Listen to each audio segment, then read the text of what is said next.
देख रहे हैं डार्क राजकुमार के साथ। तो चलिए बढ़ते हैं आज की कहानी की ओर। दोस्तों, शुक्रवार की शाम मैं अपने खलासी को लेकर गुजरात की तरफ डिलीवरी करने के लिए चल पड़ा।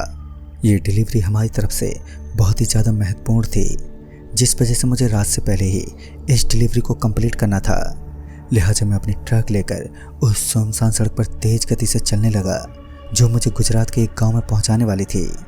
ट्रक अपनी अच्छी खासी रफ्तार के साथ सड़क को क्रॉस करते हुए आगे बढ़ रही थी कि तभी ट्रक के सामने कुछ तेजी से गुजर गया, और वह इतनी तेजी से गुजरा था कि मुझे एक पल के लिए भी बिल्कुल भी दिखाई नहीं दिया। लेकिन आगे जाकर मैंने ट्रक को जोर से ब्रेक लगाया, और ब्रेक लगने की वजह से ट्रक के पहिए उस सड़क पर घसीटते हुए काफ़ी दूर तक चले गए। फिर क्या था, मैंने ट्रक का दरवाज़ा खोला और ट्रक से नीचे उतरकर वहाँ आसपास के माहौल को इमेजिन करने लगा। लेकिन चारों तरफ सिर्फ जोरदार सन्नाटा पसरा हुआ था, जिसे देखकर मैं थोड़ा हक्का बक्का था, क्योंकि इतनी सुनसान सड़क पर किसी इंसान की मौजूदगी का होना लगभग नामुमकिन था। फिर मैंने भी इस बात को यहीं दबा दिया और ट्रक में आकर बैठ गया। इस बार फिर मैं अपने ट्रक को स्टार्ट करने लगा। तभी मेरा खलासी मुझे आवाज़ देते बोला, अरे उस्ताद जी, वो सामने की तरफ क्या दिखाई दे रहा है? फिर जब मैंने सामने की ओर देखा तो वहाँ काफ़ी सारे लोगों की भीड़ लगी हुई थी, और उस भीड़ को देखने के बाद ये अंदाज़ा लगाना आसान था कि वहाँ ज़रूर कोई छोटा मोटा एक्सीडेंट हुआ है। एक बार फिर मजबूरन मुझे अपने ट्रक से नीचे उतरना पड़ा, और अपने खलासी के साथ मैं उस दिशा में चल दिया जहाँ पर मुझे वो भीड़ नज़र आ रही थी। उनकी तरफ अपने कदम पटकते हुए हमें पता नहीं क्यों, लेकिन थोड़ा अजीब सा एहसास हो रहा था। हमें ऐसा लग रहा था कि कहीं वो लोग किसी पलटन का कोई हिस्सा तो नहीं है। लेकिन हम लोग हिम्मत करते हुए वहाँ तक पहुँच गए जहाँ पर उन लोगों की भीड़ लगी हुई थी, और वहाँ पर पहुँचने के तुरंत बाद ही उनमें से एक आदमी ने सीधा मेरा शर्ट पकड़ लिया और मुझे अपनी तरफ खींचने लगा। उस आदमी की एक करतूत मुझे काफ़ी अजीब लग रही थी। फिर वह आदमी एक भारी भरकम आवाज़ में मुझसे बोल पड़ा, चल जल्दी माल निकाल। फिर मैं अपनी जेब से पर्स निकालने लगा, लेकिन तभी मेरे खलासी ने उसके हाथ पर जोर से किसी लकड़ी से मारा, और फिर वह मेरा हाथ पकड़ते हुए ट्रक की तरफ भाग पड़ा। मेरा खलासी ड्राइविंग सीट पर बैठ गया और ट्रक को रॉकेट की तरफ वहाँ से भगाने लगा। उस स्पीड को इतना ज़्यादा देखकर मुझे भी डर लगने लगा कि कहीं कोई बड़ा हादसा जन्म ना ले ले। ट्रक तो बड़ी अच्छी खासी रफ्तार के साथ भागे जा रहे थे, लेकिन अब वो लोग मुझे कहीं पर भी नज़र नहीं आए जिन्होंने मेरा शर्ट पकड़ा था, और दूर दूर तक वह सड़क भी एकदम सुनसान दिखाई पड़ रही थी। मुझे तो डर ये सता रहा था कि कहीं कोई लुटेरे ना मिल जाए, क्योंकि हमारी ट्रक के अंदर सामान काफ़ी ज़्यादा था। तो ऐसे में हमें ये चिंता सता रही थी कि कहीं हमारे इस ट्रक के अंदर कोई लूटपाट ना हो जाए। खैर, ट्रक तो वहाँ से निकल चुकी थी, लेकिन हमारी फूटी किस्मत को ये कहाँ मंजूर था कि कुछ ही दूरी और तय करते ही ट्रक एक जोरदार झटका खाकर एकदम से बंद पड़ गई। उस इलाके में एक तो चुप्पी का माहौल था, और ऊपर से हमें ये भी नहीं पता था कि अब हमें मैकेनिक कहाँ मिलेगा, क्योंकि वह एक ऐसा इलाका था जिसमें मैं अपनी ज़िंदगी में पहली बार सफ़र कर रहा था। उस ठंडी रात में मैं खुद ट्रक के इंजन को चेक करने में जुट गया। मैं और मेरा खलासी अभी उसे चेक ही कर रहे थे कि अचानक ही हमारे ट्रक के अंदर से एक आवाज़ आई। हमें ऐसा प्रतीत हो रहा था मानो ट्रक के अंदर कुछ फटा हो। मैंने खलासी को ट्रक के अंदर एक नज़र मारने को कहा, लिहाजा वो ट्रक के ऊपर अच्छे से निगरानी मारने लगा। लेकिन ताजुब तो इस बात की हो रही थी कि इतनी तेज़ आवाज़ आने के बावजूद भी ट्रक के अंदर कोई ज़्यादा नुकसान भी नहीं था। फिर उस ठंड के माहौल में हवाओं के आतंक ने ये साबित कर दिया कि आज का सफ़र हमारी लाइफ का सबसे कठिन सफ़र होने वाला है। लेकिन अभी तो सिर्फ शुरुआत हुई थी। तकरीबन 20 मिनट तक मैं और मेरा खलासी उस ट्रक को ठीक करने की कोशिश में जुटे रहे, मगर ट्रक का इंजन टस से मस नहीं हुआ। थकार कर हम वहाँ पर किसी से पूछताछ करने लगे, लेकिन वहाँ कोई मौजूद ही नहीं था। कोई इक्का दुक्का आदमी मिला तो उसने बताया कि यहाँ मात्र 2 किलोमीटर आगे ही एक छोटा सा ढाबा पड़ता है।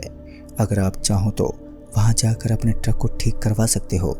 हमें उस हाईवे पर खड़े खड़े काफ़ी समय बीत चुका था, लेकिन अफसोस अभी तक उस वीरान इलाके में सिर्फ एक कार ही गुजरी थी, और वो भी अच्छी खासी रफ्तार में, जो ये साबित कर रही थी कि इस रोड का कोई तो ऐसा अनोखा रूल है जो यहाँ से आने जाने वाले लोगों को रात में गुजरने से इनकार कर देते हैं।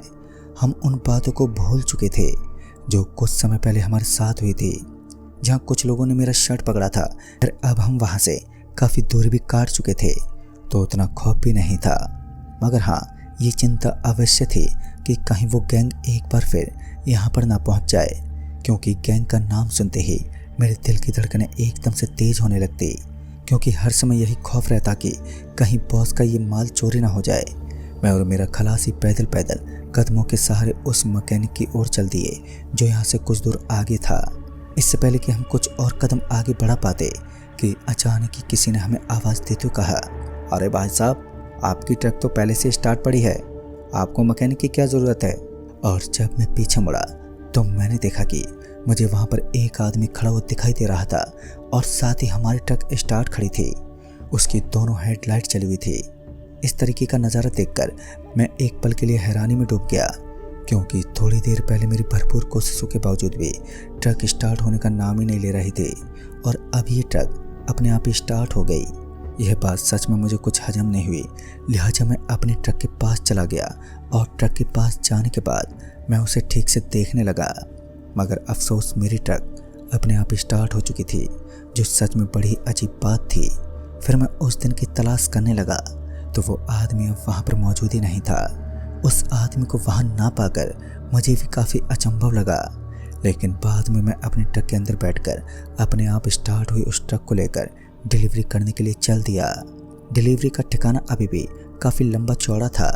ट्रक अपनी अच्छी खासी रफ्तार के साथ एक बार फिर उस घनघोर अंधेरे को चीरते हुए आगे की तरफ बढ़ने लगी। रास्ते में दिखने वाले पेड़ पौधों का भी मेरे अंदर एक डर बैठ चुका था। उन्हें देखते मुझे ऐसा लग रहा था मानो मेरे अगल बगल में कोई गुंडा खड़ा है जो मेरे ट्रक पर लूटमार करने वाला है। मेरा खलासी एकदम शांत ट्रक के साइड वाली सीट पर चुपचाप बैठा हुआ था और मैं उस ट्रक को अच्छी खासी रफ्तार के साथ दौड़ाए जा रहा था। मेरे खलासी के मुंह से अभी तक कोई आवाज़ नहीं निकली थी। मैं भी इसी सोच में डूबा हुआ था कि आखिर ये शैतानी इंसान इतनी देर तक शांत कैसे बैठ सकता है। मैं उसको घूरते हुए बोला, अरे क्या हुआ तुझे, आज इतना शांत क्यों है? लेकिन उसने कोई जवाब नहीं दिया। फिर मेरी नज़र लाल लाल चमकती उसकी आंखों पर पड़ी तो मेरी आंखें फटी की फटी रह गईं। मेरा पूरा बदन थरथराने लगा। उसके मुंह से टपकता हुआ खून इस बात की गवाही दे रहा था कि ये मेरा खलासी नहीं बल्कि कोई और है जिसने बिना अनुमति ट्रक के अंदर बैठने की हिमाकत दिखाई है। और फिर मेरी नज़र ट्रक के बाहर की साइड लगे उस कांच में पड़ी तो मैंने पाई कि मेरा खलासी मेरे ट्रक से उल्टा लटका हुआ था और वो बहुत ही जल्द दौड़ते हुए ट्रक से नीचे गिरने वाला था। शायद सही समय पर मेरी नज़रों ने उसकी तलाश कर ली और फिर मैंने ट्रक को धीरे धीरे ब्रेक लगाना शुरू कर दिया। लेकिन ताजुब की बात तो ये थी कि ब्रेक लगाने का कारण मेरी ट्रक धीमी होने की बजाय तेज गति से दौड़ने लगी। ट्रक की रफ्तार और भी तेज बन चुकी थी और अब मेरे खलासी के ऊपर खतरा लगातार बढ़ता ही जा रहा था। और अब मुझे भी समझ नहीं आ रहा था कि इस वक्त मैं करूं तो करूं क्या, क्योंकि दूसरी तरफ जब मैं अपने ट्रक को ब्रेक लगाने की कोशिश कर रहा था तो वह काफ़ी ज़्यादा रफ्तार पकड़ रही थी। मैं एक बार फिर कोशिश करता हुआ अपने ट्रक को ब्रेक लगाने लगा, लेकिन मेरी ट्रक टस से मस नहीं हुई। मैं कोशिश तो कर रहा था मगर वह रुकने का नाम ही नहीं ले रही थी। और इसी बीच पता नहीं कैसे लेकिन मेरी ट्रक की रफ्तार अपने आप ही धीमी पड़ने लगी और मेरी ट्रक के अंदर मौजूद ओम बनी हुई मूर्ति एकदम से चमकने लगी। उस समय मेरे द्वारा अपनी आंखों पर विश्वास कर पाना बहुत ही मुश्किल था, लेकिन कहीं ना कहीं मेरे दिल और दिमाग में भी यही बात चल रही थी कि मेरे आसपास भगवान का साया मौजूद है और स्वयं भगवान ही मेरी मदद के लिए यहाँ पर पधार चुके हैं। थोड़ी दूर आगे जाने के बाद ट्रक एकदम से रुक गई और मैं जल्दी से ट्रक से नीचे उतर गया। मेरे पास बैठा वो शैतान खलासी पता नहीं एकदम से कहाँ गायब हो गया, पर मेरी आंखें उसकी तलाश करती रहीं, लेकिन वो कहीं भी नजर ही नहीं आया। और मौके की तलाश देखते हुए हम दोनों ट्रक को वहीं छोड़कर एक कच्चे रास्ते की तरफ भागने लगे।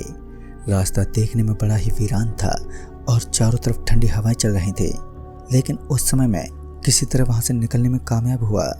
लेकिन इस खौफनाक रहस्य का असली किस्सा तो अभी बाकी था। जब हम दोनों उस कच्चे रास्ते की तरफ भागने लगे तो हमें सामने की तरफ कुछ सफ़ेद सफ़ेद नज़र आया। देखने में वो कोई इंसान लग रहा था, लेकिन जब हम उसके पास पहुंचे तो हम उसका चेहरा उस घनघोर अंधेरे के अंदर ठीक से देख नहीं पाए, मगर वो हमारी तरफ बढ़ने लगा और उसके बढ़ते हुए कदम मेरे कदमों को पीछे की तरफ धकेल रहे थे। क्योंकि उसकी कटी हुई मुंडी अचानक ही चारों तरफ घूमने लगी और खौफ का वह माहौल कयामत की रात में बदलने लगा, क्योंकि वो कटी हुई मुंडी वाला इंसान हमारी तरफ भाग पड़ा। मगर हम दोनों ने हिम्मत नहीं हारी और फिर दौड़ते हुए एक बार फिर उस जगह से निकल गए। अभी भी हम दोनों के अंदर डर का खून बह रहा था, लेकिन हम किसी तरह से वहाँ से निकल गए और थोड़ी दूर आगे जाने के बाद हमें एक दुकान दिखाई देने लगी। जब हम उस दुकान के अंदर पहुँचे तो हमारी हालत देखकर उस दुकानदार को ये पता लग चुका था कि हम दोनों अभी अभी किस दौर से गुजरे हैं। उस अच्छे दरियादिली इंसान ने हमें उस रात वहीं रुकने का सुझाव दिया और हमारी खूब सेवा भी की। दोस्तों, उस दिन उस इंसान की वजह से हमारी जान बच सकी। तो दोस्तों, इस कहानी में बस इतना ही। तब तक के लिए बाय एंड टेक केयर।